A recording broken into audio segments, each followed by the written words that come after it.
Réunion de crise cet après-midi à la préfecture d'Ajaccio, aux côtés du préfet Franck Robine, les opérateurs aériens et maritimes de l'île, Air Corsica, Corsica Linea et la Méridionale réunis. Objectif, trouver une solution pour limiter les flux de passagers et de marchandises au strict nécessaire. On va aller vers moins de capacité, précisément pour limiter les flux, limiter les possibilités finalement d'échange du virus entre les voyageurs.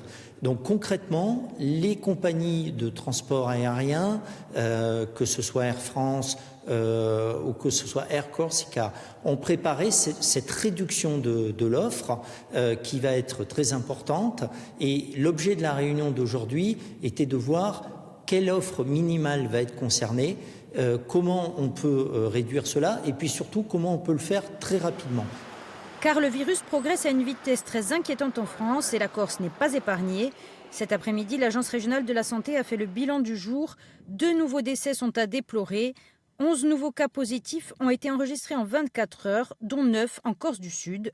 Au total, depuis le début de la crise, 126 cas positifs ont été recensés en Corse, dont 102 en Corse du Sud, et 7 personnes atteintes par le virus sont décédées. Le plan blanc a été activé dans les 2 hôpitaux de Corse, mais les capacités des établissements pourraient être très rapidement dépassées, notamment à Ajaccio où la contamination est très rapide et les malades affluent. Les médecins généralistes sont désormais en première ligne. Ils devront prendre en charge jusqu'à 80% des cas les moins graves.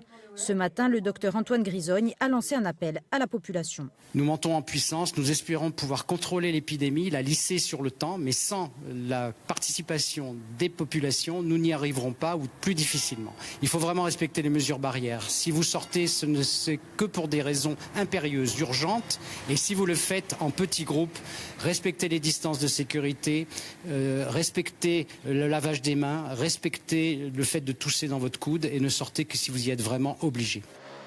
Des consignes qui ont encore du mal à être adoptées par la population.